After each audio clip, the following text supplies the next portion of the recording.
Étant TSA et TDAH, j'ai un très fort sens de la justice. Et longtemps, j'ai pensé que c'était juste un trait de caractère. Mais aujourd'hui, je comprends que ça va beaucoup plus loin que ça. Le cerveau neurodivergent traite l'information différemment et il va remarquer plus vite les contradictions, les incohérences, les changements d'attitude, les règles changent selon les personnes. Et contrairement à d'autres cerveaux qui filtrent et relativisent rapidement, le cerveau neurodivergent continue souvent d'analyser. Pourquoi? Parce qu'il fonctionne moins sur les codes sociaux automatiques, mais davantage sur la logique, les structures, les liens, les détails, la cohérence globale. Donc, quand quelque chose est injuste, c'est pas juste une émotion. Le cerveau le vit comme une erreur de système. Et ça active souvent plusieurs régions du cerveau en même temps. L'analyse, l'émotion, l'anticipation, la mémoire, le stress.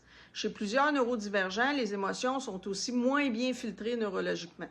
Le cerveau peut avoir plus de difficultés à moduler l'intensité émotionnelle. Donc, une injustice qui semble petite pour quelqu'un d'autre peut devenir extrêmement envahissante intérieurement. Il y a aussi la question de la dopamine et de la régulation émotionnelle. Dans le TDAH, par exemple, le cerveau cherche constamment un équilibre chimique plus difficile à atteindre. Ça peut rendre des réactions plus impulsives, les émotions plus intenses, un sentiment de justice beaucoup plus difficile à laisser partir. Mais il y a quelque chose d'encore plus profond. Beaucoup de neurodivergents ont passé leur vie à être incompris, corrigés, jugés, forcés à s'adapter dans un monde qui ne fonctionne pas pour eux.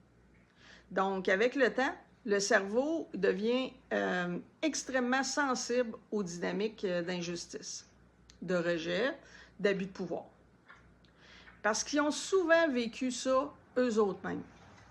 Le cerveau, il apprend à détecter ce qui a déjà fait mal. Parfois, ce fort sens de la justice-là vient aussi d'un besoin profond que les choses soient enfin cohérentes, respectueuses et humaines.